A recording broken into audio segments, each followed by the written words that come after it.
You think Christmas desserts in the 1960s and 70s were all just bright Jell-O molds and simple family pies? Think again. These mid-century holiday tables glittered with bold, boozy, brilliantly colorful creations that shocked guests and became instant legends. These were real desserts served at real Christmas gatherings across suburban America. Sweet, strange, and unforgettable. In this video, we're digging into the retro holiday treats that vanished without a trace, and the forgotten classics that might just deserve a comeback on your table. Butterscotch Yule Log, the illusion of elegance. At first glance, it looked like something imported straight from a Parisian pastry window. Ridged bark lines, snowy sugar on top, a perfect holiday centerpiece. But this was no French patisserie creation. The Butterscotch Yule Log was pure 1970s American ingenuity, built on shortcuts, instant mixes, and unapologetic convenience. A thin chocolate cake baked on a jelly roll pan, still warm and flexible, was spread with clouds of instant butterscotch pudding blended with Cool Whip. Then came the risky moment, rolling it tight while hoping it wouldn't split. Of course, it always cracked, and that was the secret. Those fissures were hidden beneath a thick coat of the same butterscotch cream, dragged with a fork to mimic rough tree bark. Crushed candy bars became forest moss. Powdered sugar fell like fresh snow. It looked elaborate, dramatic, European, yet every bite tasted unmistakably American. Sweet, soft, artificial, and comforting. This dessert celebrated an era when convenience was considered progress, not cheating. When from scratch became a badge of honor again, the Butterscotch Yule Log quietly disappeared. And just ahead, another vanished dessert didn't disappear quietly at all. It vanished in a burst of fire. Pineapple upside-down cake, the moment of the flip. Everything about this cake led to a single breath-holding second. The batter was the easy part. What mattered was the reveal. In 1960s kitchens, butter and brown sugar melted together in heavy cast-iron skillets, bubbling into a glossy caramel pool. Perfect rings of canned pineapple were arranged with almost military precision, each hollow center crowned with a crimson maraschino cherry like a tiny Christmas ornament. Then the cake batter was poured over it all, hiding the design beneath a pale, unremarkable surface. As it baked, the real transformation happened upside down, unseen. Sugar darkened, fruit softened, juices thickened into syrup. When the pan emerged from the oven, steaming and dangerous, the kitchen went silent. A plate placed on top, one confident motion, flip. Gasps followed. The pale cake became a glowing mosaic of gold and red, glistening under a lacquer of caramelized syrup that ran in slow, sticky rivers down the sides. It tasted buttery, tangy, and impossibly rich. Retro luxury born from canned fruit and courage. And just when you thought visual drama had peaked, another Christmas dessert was about to arrive that didn't wait for a reveal at all. It announced itself in scent long before it ever reached the table. Traditional aged fruitcake, a question of patience and pride. What kind of Christmas dessert demands 3 full months of devotion before a single slice is served? The traditional aged fruitcake wasn't a dusty joke in the 1960s. It was a declaration of discipline, pride, and skill. Long before December lights went up, kitchens filled with the ritual of creaming butter and dark sugar, folding in warming spices, and packing the batter with candied citrus peel, glossy cherries, golden raisins, and chopped walnuts. The cake baked low and slow, dense and fragrant, but its true transformation happened after it left the oven. Wrapped in cheesecloth and tucked away, it was unwrapped each week, brushed with brandy or rum, then sealed again like a secret aging in the dark. With every passing week, the flavors deepened, the crumbs softened, and the alcohol worked its quiet magic. Serving a properly aged fruitcake meant you planned far ahead, honored tradition, and understood restraint in a world that now rushes everything. And yet, just as this patient masterpiece settled into perfection, another flashy, effortless dessert was waiting in the wings, ready to steal the spotlight in a very different way. Bananas Foster, the dessert that arrived in flames. The lights would dim just slightly, conversation would pause, and then, whoosh, fire would leap from the pan. Bananas Foster didn't enter the room. It announced itself. In the 1960s and 70s, this dessert turned ordinary Christmas gatherings into live theater, where bravery mattered as much as flavor. Born in New Orleans and carried into suburban dining rooms, it was a performance as much as a recipe. Butter melted into dark brown sugar until it bubbled into caramel. Sliced bananas slid in and softened instantly, soaking up the heat. Then came the moment everyone waited for, the splash of rum. A match tilted to the pan, flames climbing skyward as the alcohol burned away and left behind nothing but smoky sweetness. The molten sauce was poured over vanilla ice cream, hot and cold colliding in a rush of steam and applause. Making Bananas Foster meant you had confidence, copper cookware on display, and guests worth impressing. It wasn't safe. It wasn't subtle. It was unforgettable. But as the flames died down and the plates were cleared, a very different kind of dessert was already waiting. One that relied not on fire, but on something far more visually hypnotic. Ambrosia salad, the sweet imposter on the holiday table. It arrived disguised as a side dish, nestled harmlessly beside the savory casseroles, quietly confusing an entire generation of children. Ambrosia salad looked innocent in its cut glass bowl, pale clouds of cream dotted with jewel-bright fruit, but one bite revealed its true identity as pure dessert, masquerading as dinner food. In the 1960s and 70s, this southern-born creation traveled far beyond its roots, carried by church potlucks and family reunions into suburban Christmas spreads across America. Canned mandarin oranges, crushed pineapple, miniature marshmallows, and snowy coconut were folded into whipped cream or sour cream until the mixture became soft, sweet, and impossibly light. Some families swore by chopped pecans for crunch. Others added banana slices that browned before dessert was even served. Left overnight in the refrigerator, the flavors merged into something oddly addictive, tangy, creamy, chewy, and cold. Named after the food of the gods, Ambrosia blurred every culinary boundary, living somewhere between salad and sweets. Modern taste rules couldn't tolerate that kind of delicious confusion. It vanished when categories became strict and simplicity became suspect. But while Ambrosia quietly slipped off the table, another dessert was making a far louder exit, one that crackled, steamed, and demanded applause before the first bite was taken. Mississippi mud pie, a descent into chocolate darkness. This was not a dessert for the cautious. Mississippi mud pie arrived on the Christmas table like a challenge. Dark, glossy, and unapologetically heavy. It looked less like something baked and more like something poured straight from the depths of indulgence itself. In the 1960s and 70s, its reputation was built on excess,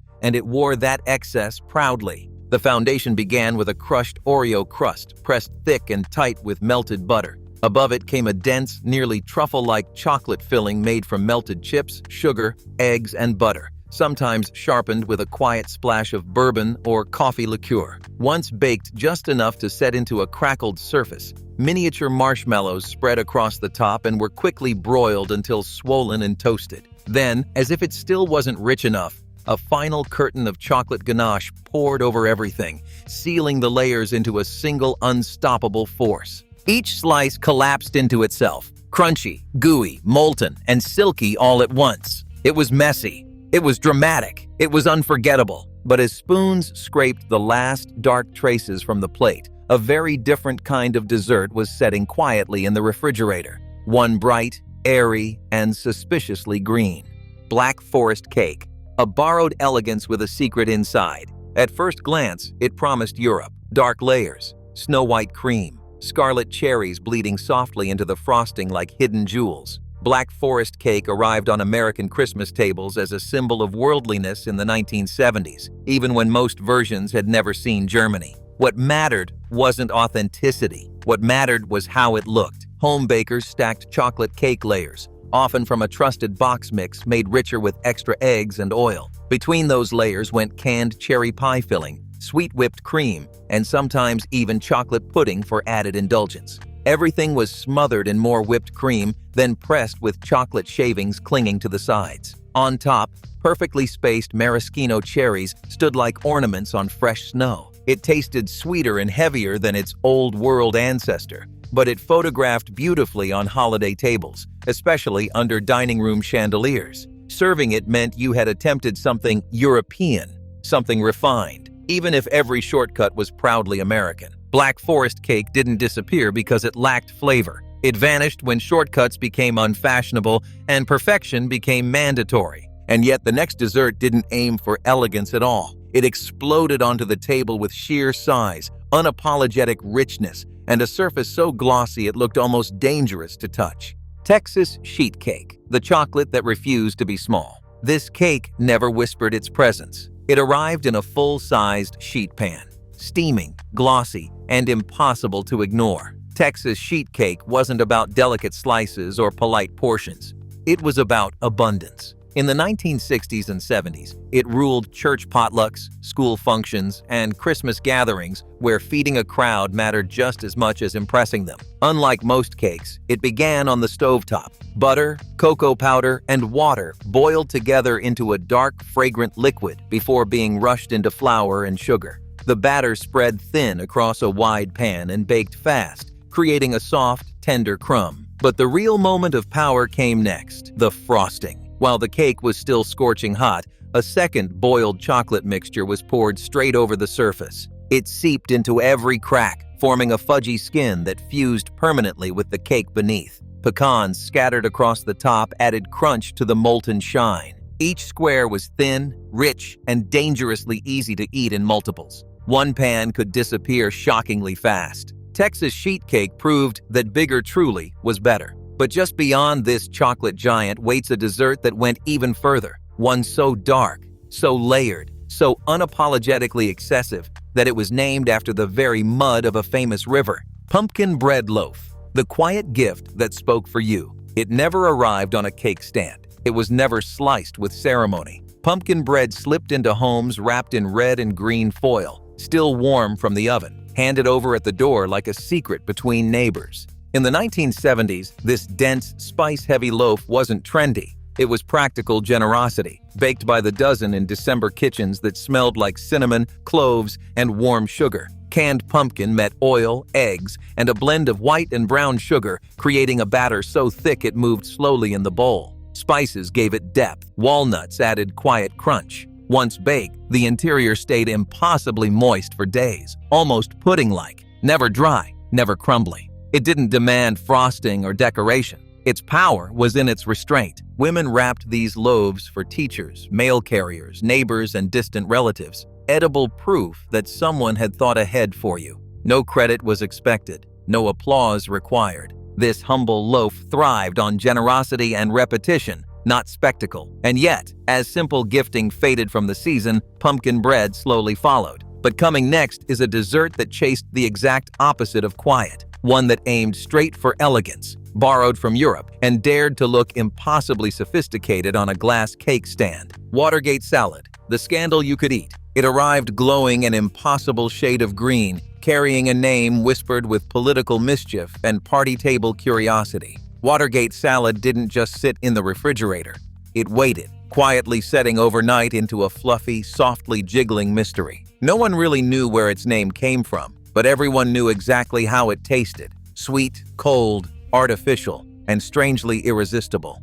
A single packet of instant pistachio pudding was stirred straight into canned crushed pineapple, juice and all. The powder thickened instantly, turning liquid into pale green silk. Miniature marshmallows followed, then chopped pecans or walnuts for crunch, and finally a generous fold of Cool Whip that transformed everything into a cloud. No stove, no oven, just a bowl, a spoon, and a refrigerator full of quiet anticipation. It was served in glass dishes so the color could be admired like a gemstone under dining room lights. Kids loved the sweetness. Adults pretended to analyze the subtle nutty notes. Everyone went back for seconds. Watergate salad survived not on flavor alone, but on novelty and convenience. When both convenience foods and artificial colors fell from grace, so did this green oddity. Yet the refrigerator wasn't done producing surprises. Lining the wax paper nearby was another vanished treat, golden, crunchy, and shaped like something no dessert should resemble at all. Butterscotch haystacks.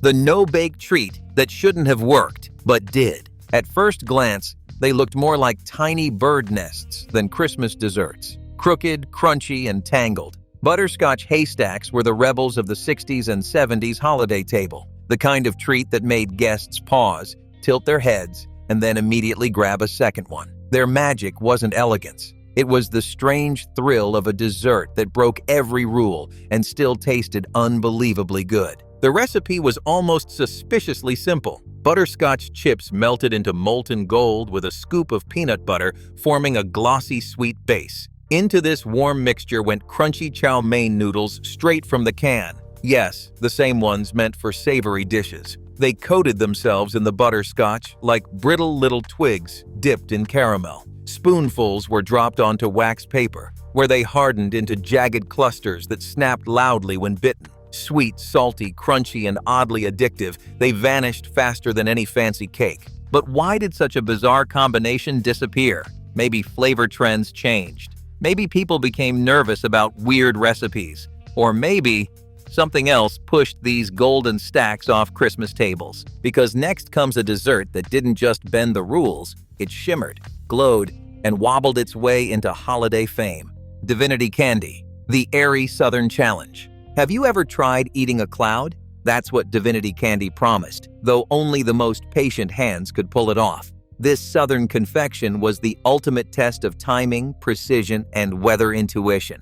One wrong move on a humid day, and the batch wept or refused to set. The process began with sugar, corn syrup, and water, boiled together to an exact temperature, the coveted 260 degrees Fahrenheit hardball stage.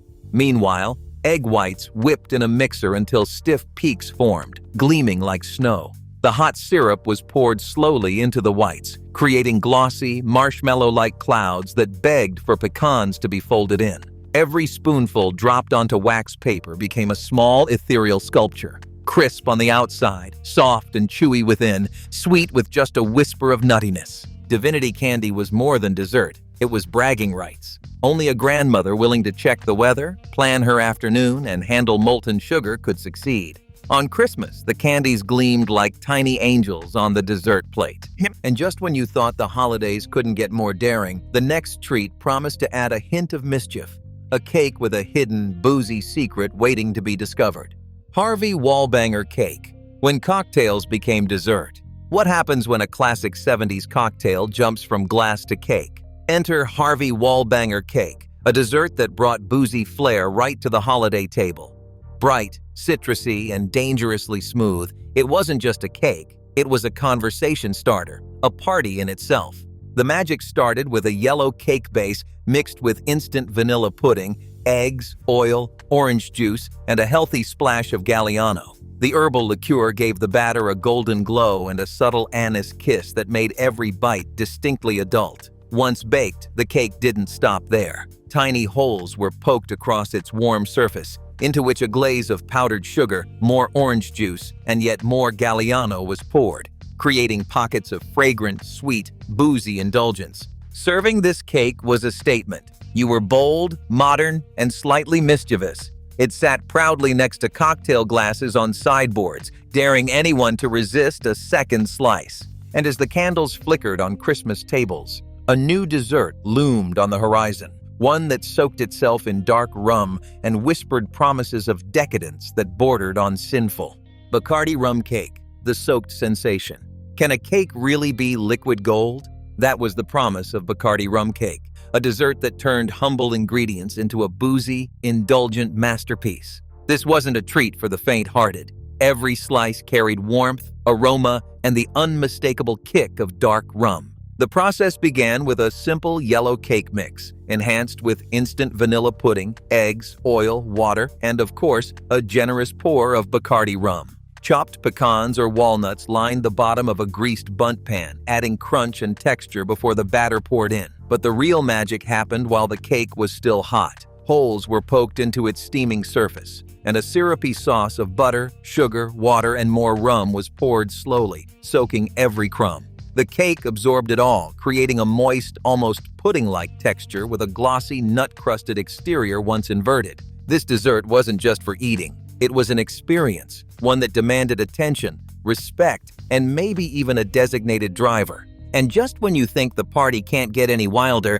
the next dessert takes mint, chocolate, and cocktail vibes, transforming them into a hypnotic green treat that looks too good to eat. Grasshopper pie, minty green mischief. Have you ever seen a dessert so green it practically glowed under the holiday lights? Grasshopper pie was that daring, minty spectacle, capturing the essence of a 70s cocktail in a frozen, creamy treat.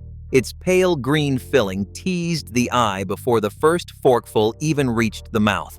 The foundation started with a crushed chocolate cookie crust, pressed firmly to create a dark, crunchy base. The filling was a dreamy mixture of marshmallow cream or melted marshmallows, heavy cream, and generous amounts of crème de menthe, often with a splash of crème de cacao. A few drops of green food coloring amplified its hypnotic hue, while whipped cream rosettes and chocolate shavings crowned the pie, completing the illusion of sophistication. Each bite was a playful dance of minty sweetness and chocolatey depth, indulgent, whimsical, and unmistakably 70s. If you're enjoying this flavorful journey through forgotten Christmas classics, subscribe now and turn on notifications so you won't miss the next quirky, jaw-dropping dessert from the past. Grasshopper pie wasn't just dessert, it was a statement. It was fun, bold, and perfectly artificial, a daring contrast to the wholesome classics of decades past. And as the minty aroma lingered in the air, one could only wonder which nostalgic treat would next dare to combine crunch, sweetness, and pure showmanship into an unforgettable holiday experience. Oatmeal scotchies, chewy comfort in every bite. Could a simple cookie really capture the heart of the holidays? Oatmeal scotchies did just that, turning humble ingredients into chewy, golden treasures that disappeared from every Christmas cookie tin almost as quickly as they came out of the oven. The magic began by creaming butter with white and brown sugar until fluffy, then beating in eggs and vanilla. Flour, baking soda, cinnamon, salt, and hearty old-fashioned oats joined the mix, forming a thick, comforting dough. Butterscotch chips, the signature twist, folded in last, giving each bite a buttery, caramelized sweetness that perfectly complemented the rustic oatmeal base. Dropped by rounded tablespoons onto cookie sheets, they baked to a soft, slightly underdone center, finishing on the cooling rack to achieve that irresistible, chewy texture. These cookies were more than dessert.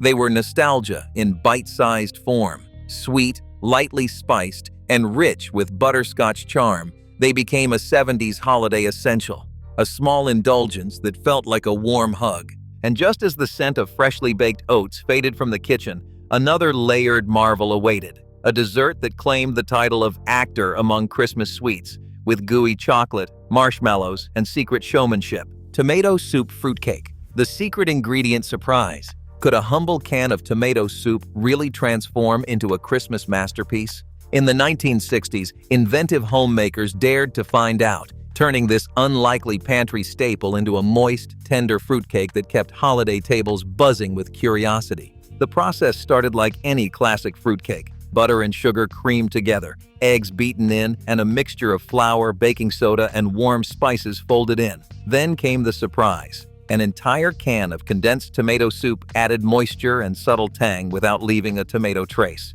Raisins, candied fruit, and chopped nuts studded the thick, reddish-brown batter, giving every slice a mosaic of flavor and texture. The cake baked low and slow, developing a deep, rich color and an aroma that hinted at spice rather than vegetables. This cake wasn't just dessert, it was a secret triumph, a whispered recipe passed among friends who loved the thrill of culinary daring. Slices were moist, dense, and unforgettable, with a complexity that kept people guessing. And as one forkful revealed hidden layers of sweetness and spice, the imagination wandered. What other unconventional ingredients might hide in the next daring holiday creation, waiting to astonish and delight? Robert Redford dessert. Hollywood glam on a plate. What if a dessert could look as charming as a movie star? In the 1970s, the Robert Redford dessert dared to do just that, earning its name because it promised to be even more attractive than the heartthrob himself. The base combined flour, chopped pecans, and melted butter, pressed into a 9x13 pan and baked until golden. Once cooled, a layer of sweetened cream cheese whipped with Cool Whip created a tangy, luscious foundation. Next came a layer of chocolate or vanilla instant pudding, slightly thickened and chilled until set.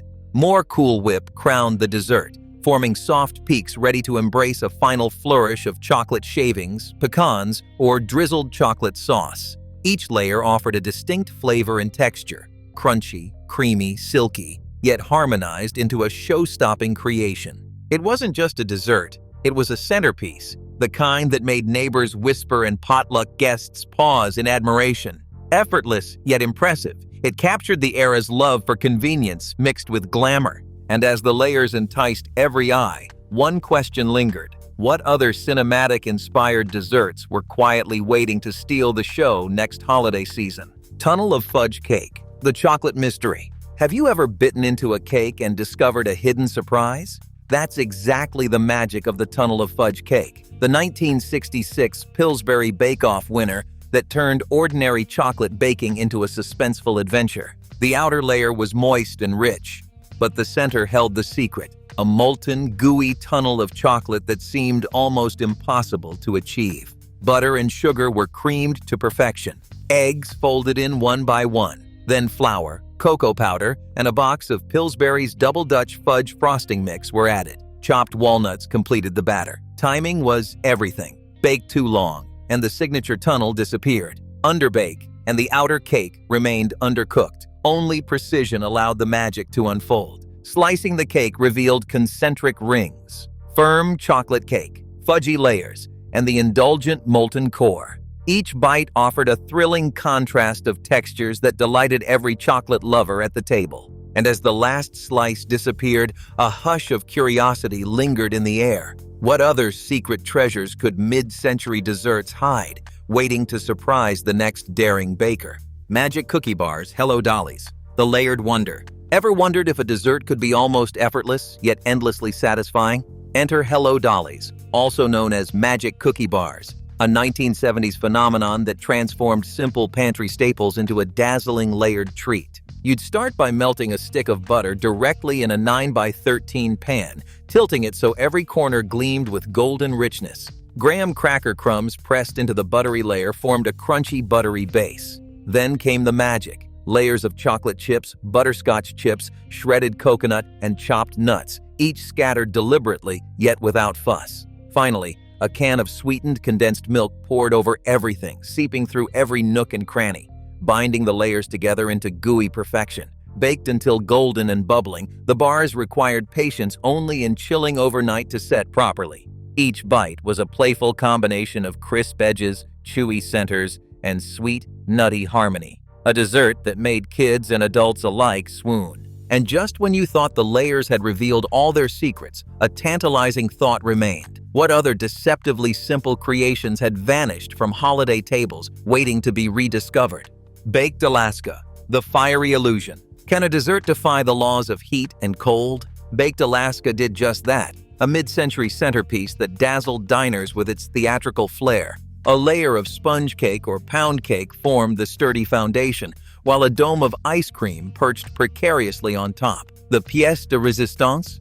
A thick, glossy meringue blanket whipped to stiff peaks, completely encasing the frozen treasure beneath. Then came the dramatic moment, a 500-degree oven for just a few minutes. The meringue browned beautifully, while the ice cream remained frozen, a perfect illusion of science and showmanship. Some hosts even flamed it tableside, rum in hand, igniting gasps of wonder from their guests. Baked Alaska wasn't just dessert. It was a statement of skill, timing, and daring. Preparing it demanded precision, courage, and a flair for the dramatic, rewarding the effort with awe-inspiring results.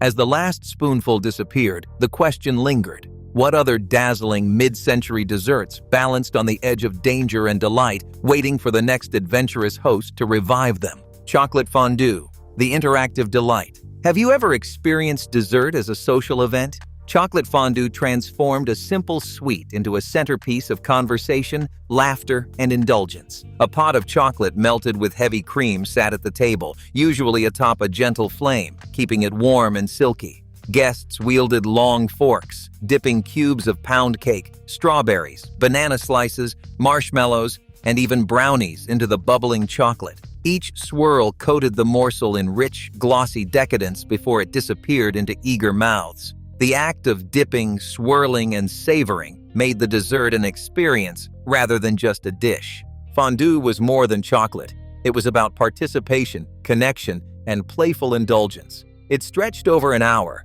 allowing guests to linger, chat, and enjoy a sweet adventure together. But in a world that moved toward quick-plated desserts, such interactive treats faded. Yet one can't help but wonder, Which other shared dessert experiences of the past held secrets that modern tables have forgotten? Lime Christmas Jell-O salad, the green holiday wonder. Could something so bright and green really belong on a Christmas table? Lime Christmas Jell-O salad brought a shocking pop of color and a curious mix of flavors to mid-century holiday spreads. The process began by dissolving tangy lime gelatin in boiling water, then adding cold water or a fizzy soda like 7-Up for extra sparkle. Before it fully set, chopped pineapple, tiny marshmallows, and occasionally cream cheese or cottage cheese were folded in, creating a bizarre yet mesmerizing texture. Some versions even added crunchy celery or chopped nuts, giving each bite an unexpected surprise.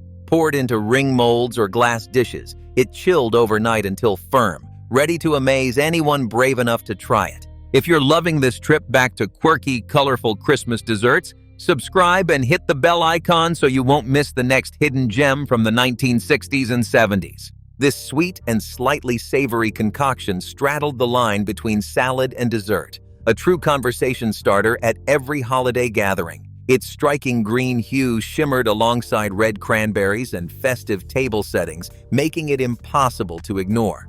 As the spoon broke through the jiggle of this gelatin marvel, you had to ask yourself, what other bold, playful creations of the 1960s and 70s vanished from modern Christmas tables? Cranberry soufflé salad, the frozen holiday fluff. What if your Christmas dessert could be both airy and icy at the same time? Cranberry soufflé salad was a mid-century marvel that turned simple ingredients into a frosty, fluffy delight. This frozen concoction combined whole berry cranberry sauce with crushed pineapple, both drained carefully, then gently folded into whipped cream. Mini marshmallows and chopped walnuts added texture, while a touch of mayonnaise or cream cheese brought tang and stability. Once spread into a pan or individual molds, it froze solid for hours, creating a dessert that held its shape yet melted delightfully in the mouth. When served, it resembled a light sweet ice cream, with tart cranberries balancing the creamy sweetness. Cranberry soufflé salad wasn't just a dessert, it was a strategic holiday lifesaver. Made ahead, it reduced Christmas Day stress while impressing guests with its frozen elegance. Yet, as modern tastes shifted away from gelatinous and whipped creations, this showstopper slowly disappeared from festive tables. And one has to wonder what other frozen wonders of the past might still be hiding in old family recipe boxes, waiting to surprise a curious cook. Chiffon cake, the cloud of holiday baking. Have you ever wondered what it feels like to slice into a cake so light it practically floats? Chiffon cake was once the crown jewel of mid-century American kitchens, a dessert that combined airy elegance with rich flavor, leaving everyone at the table in awe.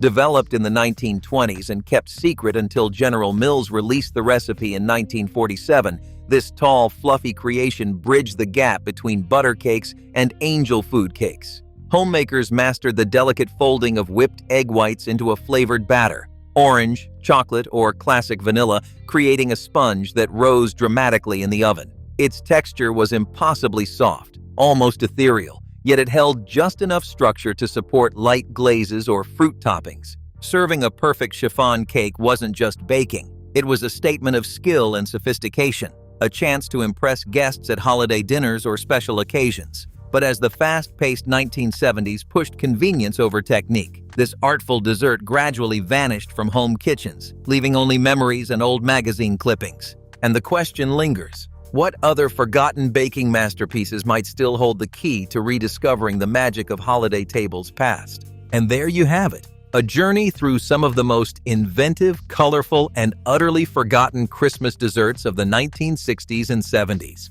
From boozy fruitcakes to frozen soufflés, these treats weren't just food. They were stories, traditions, and moments of holiday magic that have almost disappeared from our tables. If you love this nostalgic dive into mid-century holiday sweets, make sure to subscribe and hit the bell icon so you never miss a video where we explore the hidden gems of culinary history. Which of these desserts would you dare to try making again?